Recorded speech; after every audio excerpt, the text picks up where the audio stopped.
షర్మిల కుటుంబం అందరూ కలిసి ఇడుపులపాయకు వెళ్ళినట్టు తెలుస్తుంది సార్. వైఎస్ఆర్ అభిమానులంతా కలిసి స్టాప్ చేసినట్టు చెప్తున్నారు. ఇది ఎందుకు అలా జరిగిందంటారు సార్? యాక్చువల్గా ఈరోజు ఆమె 2 గంటలకి వాళ్ళ కుటుంబం ఇడుపులపాయకి వెళ్ళింది. యాక్చువల్గా మార్నింగ్ 11 గంటలకి ఆమె పార్టీ శ్రేణులతో, ముఖ్యంగా పార్టీ నాయకులతో సమావేశం అయిందని చెప్తున్నారు.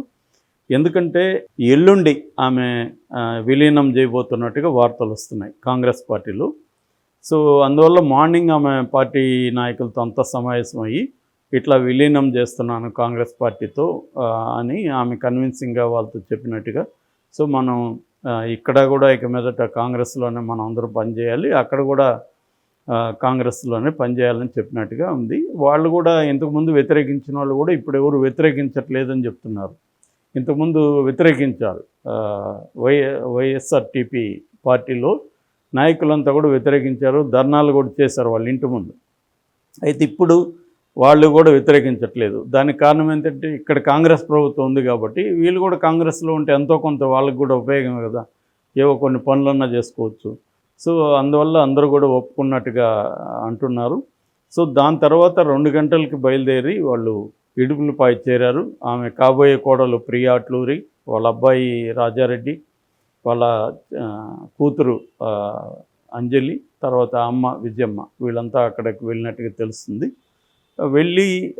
వెళ్ళగానే అక్కడ ఆల్రెడీ వైఎస్ఆర్ అభిమానులు ఇక్కడికి ఎందుకు వచ్చారు, మీరు వైఎస్ఆర్ మీద ప్రేమ ఉంటే మీరు కాంగ్రెస్లో ఎందుకు చేరుతారు, మీ కుటుంబాన్ని జైల్లో పెట్టి, జగన్ని జైల్లో పెట్టి మీ కుటుంబాన్ని వీధుల్లో పడేసి, రోడ్ల మీద పడేసి వేధించింది కాంగ్రెస్ పార్టీ, సోనియా గాంధీ, రాహుల్ గాంధీ వీళ్ళు. ఇప్పుడు మళ్ళీ మీరు మాకు సరైన సమాచారం లేదు, అప్పుడేదో జరిగిందని ఆమె చెప్తే మీరు దానిని మాకు చెప్తున్నారు అని వైఎస్ఆర్ అభిమానులు అందరూ కూడా అక్కడ ఆమెకు నిరసన తెలియజేసినట్టుగా వార్తలు వస్తున్నాయి. అది కొంత వైఎస్ఆర్ అభిమానులు, జగన్ అభిమానులను అయితే గాయపరుస్తుంది ఈమె కాంగ్రెస్లోకి వెళ్తే. అప్పుడు కూడా ఇక్కడ కాంగ్రెస్లో చేరతారు అన్నప్పుడు కానీ, కాంగ్రెస్కి ఆమె మద్దతు ప్రకటించినప్పుడు కూడా అక్కడ తీవ్ర వ్యతిరేకత వచ్చింది. కాకపోతే ఏంటంటే వైఎస్ఆర్ జగన్కి దగ్గరగా ఉన్న వాళ్ళంతా ఈమె మీద ఎక్కువగా మాట్లాడలేదు, ఎటు పోయి ఎటు వస్తుందో అన్నట్టుగా సైలెంట్గా ఉన్నారు. కానీ సజ్జల రామకృష్ణారెడ్డి లాంటి వాళ్ళు ఖచ్చితంగా ఖండించారు ఆమె కాంగ్రెస్కి మద్దతు ఇవ్వడం కరెక్ట్ కాదని. ఎందుకంటే కాంగ్రెస్ పార్టీ జగన్ని 16 నెలలు జైల్లో పెట్టించింది. లేదంటే జగన్ ఇంకా ముందుగానే అధికారంలోకి కూర్చుండేవాడు. దాదాపు ఒక 5 ఏళ్ళు లేట్ అయిపోయింది.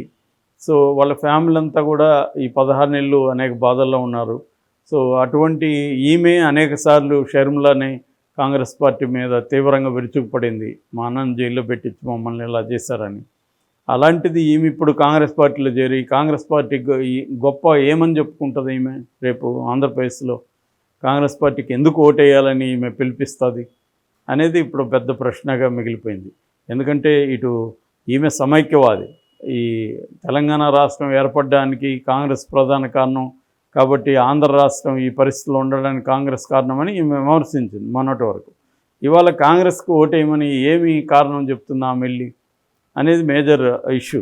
సో అందువల్ల ఇప్పుడు ఆమె ఒకవేళ వెళ్ళినా ఆమె వెంట నడవాల్సింది ఎవరు? వైఎస్ఆర్ అభిమానులే.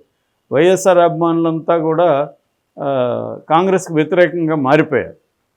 సో ఇప్పుడు వైఎస్ఆర్ అభిమానుల్ని ఎలా కన్విన్స్ చేస్తుంది ఈమె అనేది ఒక పెద్ద ప్రశ్న మిగిలింది. దానివల్ల ఈరోజు నిరసన కూడా తెలియజేసినట్టుగా అర్థమవుతుంది. మామూలుగా ఆమె పర్పస్ అయితే అక్కడికి వెళ్ళి వైఎస్ఆర్ ఘాట్ దగ్గర తొలి పత్రిక ఉంచి, పెళ్లి పత్రిక, ఆయన ఆశీర్వాదం తీసుకోవాలి. అట్లాగే రాత్రికి కూడా అక్కడే వైఎస్ఆర్ ఎస్టేట్లో ఫామ్ హౌస్ ఉంటుంది, దాంట్లోనే అక్కడ ఉండాలనేది వాళ్ళు అనుకుంటున్నారు. ఈరోజు కానీ రేపు కానీ ప్రెస్ మీట్ పెడుతుంది అని కూడా అంటున్నారు. ప్రెస్ మీట్ పెట్టి ఆమె తాను విలీనం కాబోతున్నానని చెప్తుంది. అట్లాగే పెళ్లికి సంబంధించి కూడా ఆమె అనౌన్స్ చేసి పబ్లిక్గా తను డైరెక్ట్గా మీడియాతో చెప్తుంది. నిన్నైతే ట్వీట్ కూడా చేసింది ఆమె. నిశ్చితార్థం 18 ఈ నెల జనవరి 18, పెళ్ళేమో 17 రాజస్థాన్లో డెస్టినేషన్ వెడ్డింగ్ ఉంటుందని. సో ప్రియా అట్లూరి అంటే అట్లూరి శ్రీనివాస్ అట్లూరి, ఆయన అమెరికాలో ఉంటారు. వాళ్ళ భార్య మాధవి, వీళ్ళిద్దరూ అక్కడ బిజినెస్ చేస్తుంటారు, కన్సల్టెన్సీ సర్వీస్ ఉంది. అట్లాగే బ్రదర్ అనిల్ కుమార్ ఫ్రెండ్ ఈయన అని చెప్తున్నారు. ఈయనకి సంబంధించిన వ్యాపారాలను కూడా అక్కడ చూసుకుంటున్నారు. అలాగే వాళ్ళ ఫ్యామిలీస్ ఫ్రెండ్స్ కాబట్టి వీళ్ళిద్దరు కూడా ఫ్రెండ్స్ అయ్యారు. అలాగే వీళ్ళిద్దరి మధ్య గత 4 ఏళ్ళ నుంచి లవ్ నడుస్తుంది. పెళ్లి చేసుకుందాం అనుకున్నారు. పెద్దలు కూడా ఫ్రెండ్సే కాబట్టి కులాలు వేరైనా కూడా ఒప్పుకున్నారు, మతాలు వేరైనా. సో ఈ కాంటెక్స్లో ఒక న్యూస్ వైరల్ అవుతుంది ఏంటంటే 4th రేపు 3rd అంటే ఎల్లుండి ఢిల్లీకి మేము వెళ్ళబోతుంది. అరౌండ్ 11 o'clockకి సోనియా, రాహుల్, ఖర్గే, ప్రియాంక వీళ్ళ సమక్షంలో ఈమె విలీనాన్ని అనౌన్స్మెంట్ ఢిల్లీలో చేయబోతున్నారని ఆల్రెడీ ఢిల్లీ మీడియాకి కాంగ్రెస్ లీక్ చేసింది. నేషనల్ మీడియా కూడా ఈరోజు వార్త క్యారీ చేసింది. షర్మిల కాంగ్రెస్లో జాయిన్ అవ్వబోతుంది. ఆమె ఆంధ్రప్రదేశ్ ఇన్ఛార్జిగా మారబోతుంది. షర్మిలతో పాటు దాదాపు 40 మంది కాంగ్రెస్లో చేరబోతున్నారు ఆంధ్రప్రదేశ్లో అనేది వార్త కూడా వచ్చింది. ఇది మొత్తం హిందూ పేపర్ కానీ, టైమ్స్ ఆఫ్ ఇండియా కానీ, ఇండియా టుడే కానీ అందరూ కూడా కవర్ చేశారు న్యూస్ని. సో మొన్నటి వరకు ఇక్కడ తెలుగుదేశం వాళ్ళు ఏం ప్రచారం చేశారంటే జగన్ రాయబారం పంపించాడని మనం నిన్న కూడా చెప్పుకున్నాం. సుబ్బారెడ్డి ద్వారా వైవి సుబ్బారెడ్డిని పంపించాడని, నువ్వు అక్కడెందుకు వైసీపీలోని చేరు, నీ కడప నుంచి నేను ఎంపీగా పోటీ చేయిస్తానని చెప్పాడని ఆమె రిజెక్ట్ చేసిందని ఒక వార్త వచ్చింది. బట్ ఇప్పుడు పరిణామాలు చూస్తే అదంతా వత్తదే అని చెప్తున్నారు. అంటే జగన్ ఏమి ట్రై చేయలేదు అని. ఇంకొక వార్త ఏంటంటే ఈమె కాంగ్రెస్ తరపున పోటీ చేస్తే ఎవరికి లాభం ఎవరికి నష్టం అన్న చర్చ కూడా నడుస్తుంది. తెలుగుదేశం వర్గాలేమో జగన్కి పెద్ద దెబ్బ అనేది ప్రచారం చేస్తున్నారు. వైసీపీ వాళ్ళేమో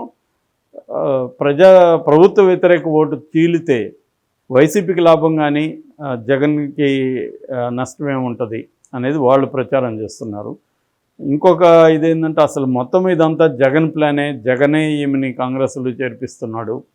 ఎందుకంటే రేపు పొద్దున బీజేపీ సెంట్రల్ అధికారం రాకుండా ఇండియా కూటమి వచ్చినా కూడా సేఫ్ సైడ్గా కాంగ్రెస్తో మంచిగా ఉంటే బెటర్ అనేది జగన్ లాంగ్ టర్మ్ ప్లాన్లో ఉన్నాడు. రెండోది ఇక్కడ 2 రకాల ప్రయోజనాల్ని జగన్ ఆశిస్తున్నాడు. ఈమె కాంగ్రెస్లోకి వెళ్తే ఒక మొత్తం మీడియా కానీ ప్రజల అటెన్షన్ డైవర్ట్ అవుతుంది. ఇప్పుడు తెలుగుదేశం జనసేనల కూటమి నుంచి అటెన్షన్ అనేది కొంత భాగం ఈ వైపు కూడా వెళ్తుంది.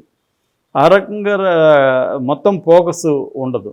రెండోది ప్రభుత్వ వ్యతిరేక ఓట్లని చేల్చగలుగుతుంది. ఎందుకంటే కొంతవరకు ఎస్సీ ఎస్టీ మైనారిటీ ఓట్లు ఇటుపడే అవకాశం ఉంది ఈ వైపు. కొంతవరకు వైఎస్ఆర్ అభిమానులు కూడా కొంతమంది ఇటు వచ్చే అవకాశం ఉంది. రెండవది వైఎస్ఆర్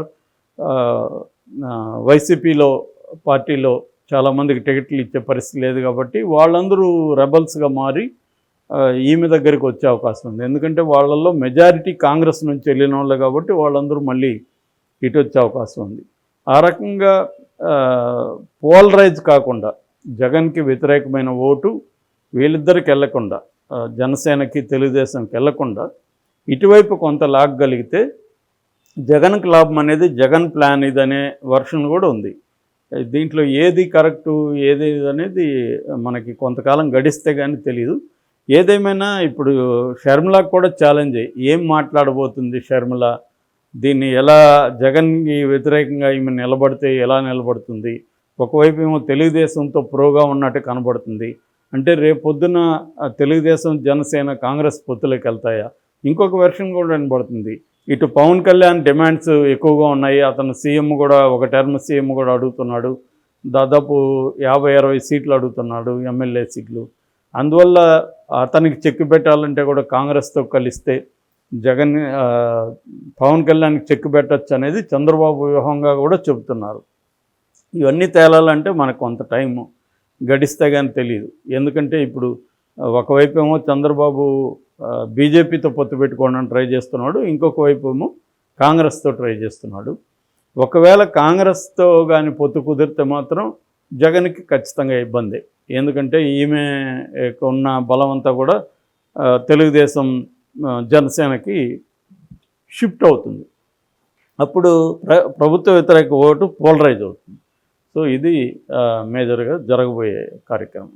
అంటే సార్ ఇప్పుడు షర్మిల ఇంతకుముందుకి కాంగ్రెస్లో విలీనం కాబోతుంది అని మాత్రమే తెలుసు. ఇప్పుడు కంప్లీట్గా మనకు విలీనం అవుతుంది అని తెలిసింది. తెలిసినప్పుడు జగన్కి షర్మిలకి మాటలు లేవు. మాటలు లేనప్పుడు మనము ఇవి ఇలాంటివి రావడం ఎంతవరకు కరెక్ట్ అంటారు సార్? అంటే అదే ఇప్పుడు ఒక్కోసారి రాజకీయాల్లో ఏమైనా జరగవచ్చు. ఈ మాటలు లేనిది ఇవన్నీ కూడా డ్రామా కావచ్చు. ఎందుకంటే విజయమ్మ ఇప్పటివరకు నోరు తెరవట్లేదు. రేపు విజయమ్మ ఏం మాట్లాడబోతుంది అనేది కూడా ఇప్పుడు ఆసక్తిగా మారింది. అంటే ఆమె ఇప్పుడు ఏంటంటే ఇద్దరు బిడ్డలు, 2 కన్నులు లాంటివి విజయమ్మకి. సో ఒక కన్నుకి వ్యతిరేకంగా ఇంకో కన్ను నిలబడినప్పుడు ఈమె ఏ కన్ను వైపు ఉంటుంది అనేది ఒక పెద్ద ప్రశ్న.